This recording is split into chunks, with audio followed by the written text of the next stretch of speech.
আলহামদুলিল্লাহ রাব্বিল আলামিন ওয়াসসালাতু ওয়াসসালামু আলা সাইয়্যিদিল মুরসালিন। আলোচনার বিষয় হলো মনটাকে কাজ দিন। মন বলতে কি বোঝায়? মনস্তত্ত্ব তো বিরাট এবং এক জটিল বিষয়। সেই জটিলতায় আমাদের যাওয়ার প্রয়োজন নাই। এটুকুই আমাদের জন্য সহজে বোঝা যথেষ্ট যে আল্লাহ মানুষকে চিন্তা শক্তি দিয়েছেন। ওই চিন্তা শক্তিটাই যা করে ওইটাই মন। ভাবনা জাগে মানুষের কোন জায়গায়? মনে। ভুলে যায়, কি ভুলে যায়? মনে থেকে ভুলে যায়। তো মন বলতে সাধারণত সবাই বুঝে এই জিনিসটা কি। আলোচনার মূল কথা হলো এই মনটাকে কি করে কাজ দেওয়া যায়। কারণ মনের বৈশিষ্ট্য হলো সে কাজ ছাড়া থাকে না, সবসময় সক্রিয়, সদা ব্যস্ত, ক্লান্ত হয় না, শ্রান্ত হয় না, ঘুমায় না। মানুষের দেহটা যখন ঘুমায় তখনও সে ঘুমায় না। সে যা যা করে ওটা মানুষ স্বপ্নে দেখে। অমুকখানে গেছে, অমুকখানে গেছে, কি করেছে, এটা মন করে। মানুষ যখন দৈহিকভাবে ক্লান্ত শ্রান্ত হয়ে বিছানায় এলিয়ে পড়ে তখন মন শ্রান্ত নয়, তার কাজ আরো বেশি বেড়ে যায়। এই যে মনটা, এটাকে কাজ দেওয়ার প্রশ্ন কেন আসে? এই জন্য কাজ দেওয়ার প্রশ্ন আসে যে সে তো কাজ ছাড়া থাকতে পারে না। যদি আমি তাকে সচেতনভাবে কাজ না দেই তাহলে আর কেউ তাকে কাজ দিবে? এই যে নামাজে মুখে যা আমরা উচ্চারণ করি, অঙ্গ প্রত্যঙ্গ যা করি, রুকু সিজদা ইত্যাদি, মনটাকে কাজ দেওয়া হয় না। তাই বহু আজে বাজে কথা নামাজের সময় মনে আসে। এটা কে আনে? শয়তান এবং ইবলিসের সবচেয়ে বড় কাজই হলো মানুষের মনটাকে কাজ দিয়ে আটকে রাখা। কারণ কাজের সূচনা হয় মন থেকে। কাজ তো হলো যখন কোনো ইচ্ছাকৃতভাবে কেউ কোনো চেষ্টা করে, কিন্তু কাজের সূচনা তো পয়লা চিন্তা করে, ভাবে এই কাজটা করব। সেই ভাবনাটাই যদি খারাপ ভাবনা দেওয়া যায় তাহলে কাজ মন্দই করবে। তাই শয়তান সবসময় ব্যস্ত থাকে মানুষের মনটাকে কাজ দিতে, এবং সে নিশ্চয়ই ভালো কাজ দেয় না মনটাকে। মন্দ কাজের চিন্তাই তাকে দেয়। এই যে মন্দ কাজের চিন্তা দিতে থাকে, যদি এই চিন্তা গ্রহণ করে তাহলে পরে কর্ম তো এই অনুযায়ী করবে। তো যদি আমরা মন্দ থেকে বাঁচতে চাই তাহলে কর্মজীবনে গিয়ে এটা সম্ভব না, শুরু করতে হবে চিন্তার জগৎ থেকে। আমরা যদি মন্দ থেকে বাঁচতে চাই তাহলে মনটাকে মন্দ চিন্তা থেকে বাঁচাতে হবে, তাকে ভালো চিন্তা সাপ্লাই করতে হবে, তাকে চিন্তা দিতে থাকতে হবে। এই ব্যাপারে আমি বহুদিন চিন্তা ভাবনা করেছিলাম এবং আমার এই ধারণা হয়েছে যে যত বড় বৈজ্ঞানিক, দার্শনিক, চিন্তাবিদ, রাষ্ট্রনায়ক, যেই যত বড়ই কেউ হোক, মনের উপরে নিয়ন্ত্রণ কারো নেই। তার কর্মক্ষেত্রের জন্য বৈজ্ঞানিকের বিজ্ঞানের ক্ষেত্রে, দার্শনিকের দর্শনের ক্ষেত্রে যা কিছু চিন্তা করে, এই চিন্তার 24 ঘন্টা তো এই চিন্তাই করে না। অন্য সময় মন্দ চিন্তা তার মগজে শয়তান দিতেই থাকে। সেজন্য এটা একটা বড় সমস্যা যে মনটাকে কি করে ভালো চিন্তা দেওয়া যায়, কুচিন্তা মগজে যাতে না আসে তার ব্যবস্থা কিভাবে করা যায়, এটা হলো সবচেয়ে বড় সমস্যা আমাদের জীবনে। কিভাবে মনটাকে সুচিন্তা দিয়ে ব্যস্ত রাখা যায় যাতে কর্মগুলি সুকর্ম হয়, কি করে মন্দ চেতন থেকে মনটাকে ফিরিয়ে রাখা যায় যাতে আমার দ্বারা মন্দ কর্ম না হয়। আমরা লক্ষ্য করি যে আল্লাহর রসুলগণ আল্লাহ থেকে যে বিধান এনেছেন এই ব্যাপারে, এছাড়া যারা নাকি ধর্ম চিন্তা করে, সকল ধর্মনেতাই এই কথা মনে করে সকল ধর্মের নেতারাই তাদের জীবন থেকে বোঝা যায় তারা এটা মনে করে যে দুনিয়ার কাজকর্মে লিপ্ত থাকবো এরপরে মনটাকে পিওর রাখবো, এটা সম্ভব না। তাই বৈরাগী হয়ে যাওয়া ছাড়া, সংসার দুনিয়ার এই ঝামেলা এগুলি সব বাদ দেওয়া ছাড়া ধর্মনেতা হয়ে থাকা সম্ভব নয়। এই জন্যই সব ধর্মনেতা বিয়ে না করা, পরিবার পরিজন ঝামেলায় না যাওয়া, তাদের হিসাব হলো যে বিয়ে করে নারীর সঙ্গের যে মজা সে ভোগ করেছে, যে ভোগ করছে, সে নারী দেখলেই তার সে ভোগের তাড়না আসবে, তাকে দেখতে চাইবে, তাকে চোখ থেকে তাকে ফেরানো সম্ভব হবে না। তাই এই দুনিয়ার কাজকর্ম বন্ধ করা ছাড়া আর কুচিন্তা থেকে মনকে বাঁচিয়ে রাখা সম্ভব নয়। কিন্তু এটাও তাদের পক্ষে বাস্তবে সম্ভব হয় না। একমাত্র আল্লাহ তার রসুলগুলোর মাধ্যমে এমন একটা শিক্ষা দিয়েছেন যে শিক্ষা ছাড়া মনকে নিয়ন্ত্রণ করার আর কোনো উপায় নেই। সেটা কিভাবে? আল্লাহ তাআলা মানুষের মধ্যে একটা বড় যোগ্যতাই দিয়েছেন যে জীবনের উদ্দেশ্য যেটাকে সে বানিয়ে ফেলে, এটার জন্য সবকিছু স্যাক্রিফাইস করতে পারে। দেশের স্বাধীনতার জন্য জীবনটা উৎসর্গ করার সিদ্ধান্ত নিল, বছরের পর বছর জেলে পড়ে থাকা তার জন্য সম্ভব। বড় ব্যবসায়ী হবে, এই টার্গেট বানাইছে। এই ব্যবসায় এত ব্যস্ত যে বিবির সঙ্গে বসে একটু কথা বলার সময় নেই, বাচ্চাদেরকে আদর করার একটু সময় নেই। সব যেটাকে টার্গেট বানিয়েছে, এই টার্গেটে পৌঁছার জন্য সে জীবনে সব কিছু স্যাক্রিফাইস করতে পারে। এই যোগ্যতা আল্লাহ মানুষকে দিয়েছেন। এটা একটা বিরাট কথা। আল্লাহ মানুষকে এই যোগ্যতা দিয়েছেন যেটাকে সে নিজে জীবনের চূড়ান্ত উদ্দেশ্য বলে টার্গেট করে, ওটা অ্যাচিভ করার জন্য আর সব আকর্ষণ সে বাদ দিতে পারে। এই জন্য একেবারে আল্লাহ গোড়ায় হাত দিয়েছেন, রসুলের মাধ্যমে মানুষকে জানিয়েছেন তোমার জীবনের উদ্দেশ্য কোনটা। জীবনের উদ্দেশ্য তোমার এই দুনিয়াতে বড় লোক হওয়া নয়, এই পৃথিবীতে একটু সুখছন্দ থাকা নয়, এগুলি উপকরণ মাত্র, এগুলি আসল উদ্দেশ্য নয়। আল্লাহ তাআলা নবীর মাধ্যমে মানুষকে জানাচ্ছেন যে তোমার জীবনের উদ্দেশ্য হচ্ছে আল্লাহর দাসত্ব করা। ইয়া কওমি ইবুদুল্লাহ মা লাকুম মিন ইলাহিন গায়রুহু, আর কোনো হুকুমকর্তা নাই, একমাত্র আল্লাহর দাসত্ব করতে হবে। তার মানে আমি যা কিছু করব এটা আল্লাহর দাসত্ব যেন হয়ে যায়।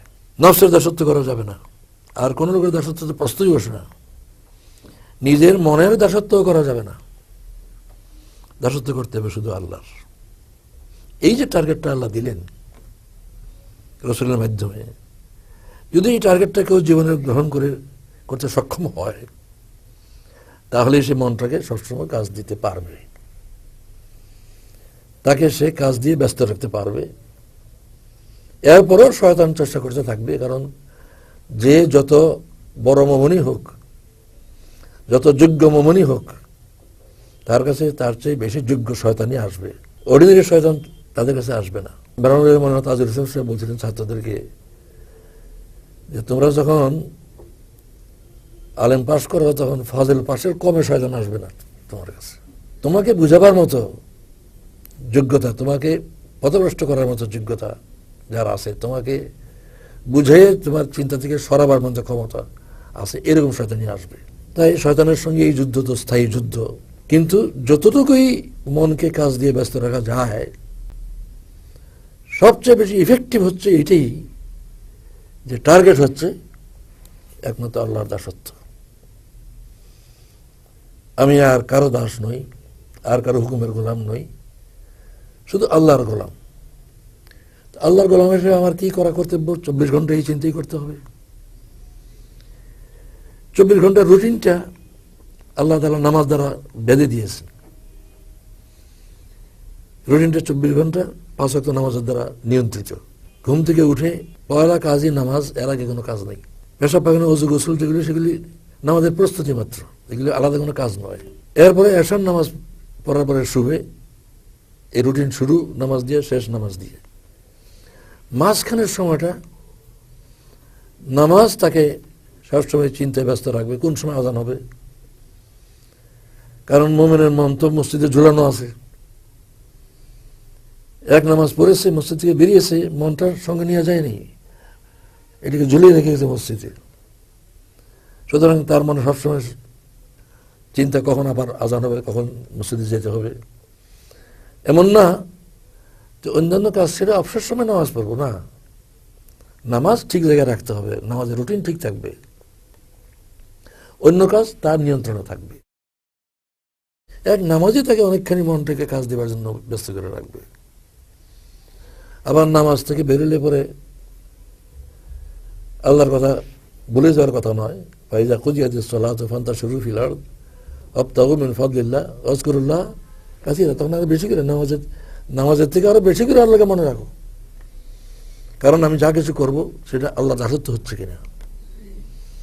যে কাজই করছি, হাত দিয়ে করছি, চোখ দিয়ে করছি, মুখ দিয়ে করছি, যা কিছু আমি করছি, প্রত্যেকটা কাজেই আমার হিসাব রাখতে হবে। আমার টার্গেট তো আল্লাহর দাসত্ব। আমি এটা যে করছি এটা আল্লাহর দাসত্ব হচ্ছে কিনা, না এর ব্যতিক্রম হচ্ছে। সবচেয়ে ইফেক্টিভ হচ্ছে মনকে এই ধান্দায় ফেলে রাখা। থিওরিগতভাবে এটা শুনতে যত সহজ, করতে তত সহজ নয়। কারণ দুনিয়ার যে সমস্ত আকর্ষণ আছে, সে আকর্ষণ তো তাকে টানবে। টানলে এই টার্গেট তাকে কথা বলে দিবে যে তোমার এটা ভোগ করা জায়েজ না, জায়েজ না, শরীয়ত মতো করো। ঘুমাবে, শরীয়ত মতো ঘুমাও। পেশাব পায়খানা করো, শরীয়ত মতো পেশাব পায়খানা করো। স্ত্রীর সঙ্গে মিলিত হবে, শরীয়ত মতো করো।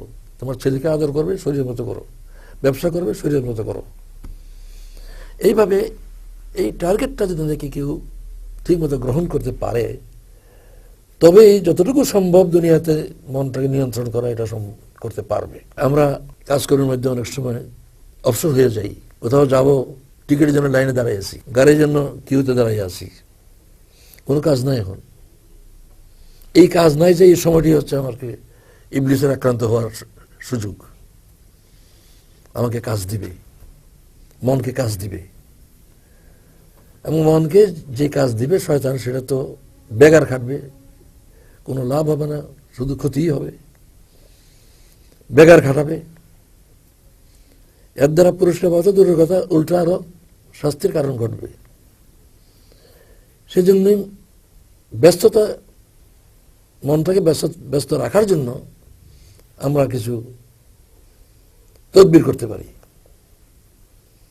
একটা তদবির হলো সঙ্গে ইসলামী বই রাখা। যখনই ফুরসত হয়, অবসর হলেন, দেখা করতে গেলেন কারো বাড়িতে, উনি আসতে একটু দেরি হচ্ছে, এই সময়টা কিভাবে কাটবে? এই যে অবসর হয়ে গেল, এই অবসর সময়টি বিপদের সময়। যখন আমরা কনসাসলি কোনো কাজ করি, যেমন এখন যারা আমার কথা শুনছেন, তাদের মন ব্যস্ত আছে। এখানে ব্যস্ত থাকার কারণে অন্য চিন্তা শয়তান দেবার কোনো ফাঁক পাচ্ছে না। পূর্ণ মনোযোগ দিয়ে, কান মন সব এদিকে দিয়ে, চোখ এদিকে দিয়ে এই যে কথা শোনা হচ্ছে, মন ব্যস্ত। ইবলিস এই অবস্থার মধ্যে তার কাছে অন্য কিছু চিন্তা ঢুকাবার ফাঁক পাচ্ছে না। কিন্তু যখন আমি কনসাসলি কোনো কাজ করছি না, তখনই ফাঁক পেয়ে যায়। এজন্য এই যে অবসর সময়টা, যে অবস্থায় অবসর হোক, যখন বাস্তবে আমি কনসাসলি কোনো কাজ করছি না, কাজ দিচ্ছি না, এই কাঠ মিস্ত্রি কাজ করে, সেখানেও মনটা তার সঙ্গে থাকে। কাজ যখন করা হয় না, তখনই মনটা খালি হয়। এই খালি অবস্থায় তাকে খালি থাকতে না দেওয়ার জন্য কতগুলি তদবির প্রয়োজন। শিক্ষিত লোকদের জন্য এটা একটা বড় সুবিধা যে দ্বীনের এলেম এর বই তার সঙ্গে থাকবে। যেখানেই দেহটা থাকবে, বই তার সঙ্গে থাকবে। এমন হবে না যে দেহটা একখানে আছে, তার সঙ্গে ইসলামের বই নেই। তাহলে পরে ওই বই খুলে পড়তে যখন থাকবে, মনোযোগ দেওয়া, তখন ইবলিসের ফাঁক পাবে না। এমন অবস্থা হতে পারে যে বই সঙ্গে আছে কিন্তু পড়ার সুবিধা নাই, গাড়ি ঝাঁকাচ্ছে, অথবা অন্ধকার, আলো না হলে তো বই থাকলেও কোনো লাভ নেই। ওই সময়গুলি কিভাবে কাটাবো? এইগুলি পরিকল্পনা থাকতে হবে, সচেতন থাকতে হবে। এখন বই পড়া যাচ্ছে না, আচ্ছা ঠিক আছে, কোরআন মজিদের যে সমস্ত সূরা ইয়াদ আছে সেগুলি আওরাতে থাকি মনে মনে, উচ্চারণ করো। এখানে একটা বড় জিনিস আছে, মুখ আর মন দুটোকে একসঙ্গে কাজ দিলে সবচেয়ে সুবিধা। মুখে নামাজে উচ্চারণ হচ্ছে, কি কথা বলা হচ্ছে এটা মনের মধ্যে চিন্তা থাকা দরকার। হাদিসে একটা শব্দ আছে রাতবুল লিসান, জিহ্বাকে ভিজিয়ে রাখা। তার মানে মনে মনে শুধু তসবিহ না, মুখটাকে শরীক করা দরকার। মনে মনে সুবহানাল্লাহ সুবহানাল্লাহ এটা করা যায়, কিন্তু মজবুতভাবে মনের মধ্যে এই জিকিরটা থাকবে যদি নাকি মুখ শরীক হয় তার সঙ্গে, মুখে উচ্চারণ করা দরকার। এই জন্যই জিহ্বাটা নড়লেই তো ভিজা থাকবে। রাতুল হোসেন অর্থ জিহ্বাটাকেও কর্মব্যস্ত রাখা, কোরআন তেলাওয়াত যেটুকু মুখস্থ আছে সেটা উচ্চারণ করতে থাকা, কোনো দোয়া, দরুদ, তসবিহ কোনো না কোনো কিছু দিয়ে মুখ এবং মন দুটাকে একসঙ্গে ব্যস্ত রাখলে নিরাপদ। এটা এমন একটা বিষয় যেটা নাকি বুঝতে সহজ কিন্তু করতে সবচেয়ে কঠিন। এই জন্য সচেতনতা হইল সবচেয়ে গুরুত্বপূর্ণ বিষয়। মন এমন এক সত্তা যাকে যে মুহূর্তে আমি কাজ দেওয়া বন্ধ করব সেই মুহূর্তে সে শয়তানের কর্মী হয়ে যাবে, এবং তার থেকে রক্ষা করতে হবে নিজকে। এই জন্য নামাজের মধ্যে আমরা পড়ি যদি নাকি কি মর্মটা যে এটা খেয়াল নাও হয়, অন্তত উচ্চারণ যে শব্দটা হচ্ছে এটা যেন মন হাজির থাকে, যে মন জানে, মনের অজান্তে যেন উচ্চারণটা না হয়ে যায়। এই যে সাধনা, এই যে চেষ্টা, এটা সাধনারই ব্যাপার। যদি মন সম্বন্ধে এই স্পষ্ট ধারণা আমাদের না থাকে যে এটাকে কাজ দিতে হবে, বেকার থাকতে কিছুতেই দেওয়া যাবে না, তবে এটা করা সম্ভব। এবং এটা সবসময় চেষ্টা করতে থাকতে হবে। চেষ্টায় ঢিলা দেওয়াই বিপদ। পায়খানা করতে বসছে, সেখানে খুব চিন্তা ঢোকার সম্ভাবনা আছে। এই জন্য রাসূল দোয়া শিক্ষা দিয়েছেন, আল্লাহুম্মা ইন্নী আউযু বিকা মিনাল খুবসি ওয়াল খাবায়েস। এই জন্য যে ওই সময় কুচিন্তা ঢুকাবার চান্স বেশি। এই যে দোয়াগুলি রাসূল শিক্ষা দিয়েছেন, এটাও মনকে ব্যস্ত রাখার জন্য একটা বড় হাতিয়ার। যখন যে কাজ করছে, খাওয়া শুরু, খাওয়া শেষ, এর মধ্যে যে দোয়াগুলি আছে, বাজারে হাঁটার সময় দোয়া, ঘুমে যাওয়ার সময় দোয়া, ঘুম থেকে উঠে দোয়া, এই দোয়াগুলিও অর্থাৎ আল্লাহকে, মনটাকে আল্লাহর স্মরণ দিয়ে ব্যস্ত রাখা, সুচিন্তা আর আল্লাহর স্মরণ। আমরা যে সমস্ত কাজ করি, এই সমস্ত কাজের জন্য পরিকল্পনা করি, মনটাকে যদি আমি ব্যস্ত রাখি এই পরিকল্পনায়, তাহলেও শয়তান কোনো ফাঁক পাবে না। যে কাজ আমাকে করতে হবে, দাওয়াতের দিনের কাজ করতে হবে, সে কাজ কোথায় কোথায় করব, কোথায় কোথায় যাব, এই চিন্তাও যদি নাকি থাকে, তাহলেও তো একটা কাজ পাইল, মনে একটা কাজ তো পেল। সবচেয়ে বড় সমস্যা হলো এখানেই যে সে কাজ ছাড়া থাকতেই পারে না। সে বেকার থাকার তার অভ্যাসই নয়। হয় আমি কাজ দেব, না ইবলিস দিবে। তাকে ইবলিসকে কাজ দেওয়ার সুযোগ দেওয়া চলবে না। এটা হচ্ছে বড় কথা। আমি তাকে কাজ দিতে থাকবো, ইবলিসকে কাজ দেওয়ার সুযোগ দেব না। এটা শুনতে যত সহজ, করতে অনেক কঠিন। কারণ দেহ তো আছে সঙ্গে, দেহেতে নফস আছে, আর নফস মানে হচ্ছে দেহের দাবি। আর নফসের কাজই হচ্ছে ইন্নান নাফসা লাআম্মারাতুন বিসসু, মন্দ কাজের হুকুম করতে থাকে তার কাম। নফস, কোরআন শরীফে এই যে কথাটা হযরত ইউসুফ আলাইহিস সালামের মুখ দিয়ে যে প্রকাশিত হয়েছে, ইন্নান নাফসা লাআম্মারাতুন বিসসু ওয়া মা উবাররিউ নাফসি, আমার নফসকে আমি পাক নেক দাবি করি না। আল্লাহ নবী বলছে যে আমি এই দাবি করি না যে আমার নফস পাক সাফ। কারণ ইন্নান নাফসা লাআম্মারাতুন বিসসু, নফসের কামই হচ্ছে কুকাজের হুকুম করতে থাকা, মন্দ কাজের হুকুম করতে থাকা, মন্দ। সেজন্য তাকে ফ্রি ছেড়ে যাওয়া যাবে না, তাকে খালি রাখাই যাবে না। খালি রাখলেই ইবলিস তাকে তার কর্মী বানাবে। বিখ্যাত কথাটা তো সবারই জানা, যারা শুনছেন দেখছেন সবাই কথাটা নিশ্চয়ই জানেন। Empty mind is devil's workshop, বিখ্যাত কথা সারা দুনিয়ায় প্রচলিত। Empty mind is devil's workshop, মনটা খালি হইল, ইবলিস এখানে কারখানা বানাবে, সে কাজ করাবে। এই জন্য মন সম্বন্ধে এই সচেতনতা মুমিনের জন্য সবচেয়ে বড় কঠিন কাজ।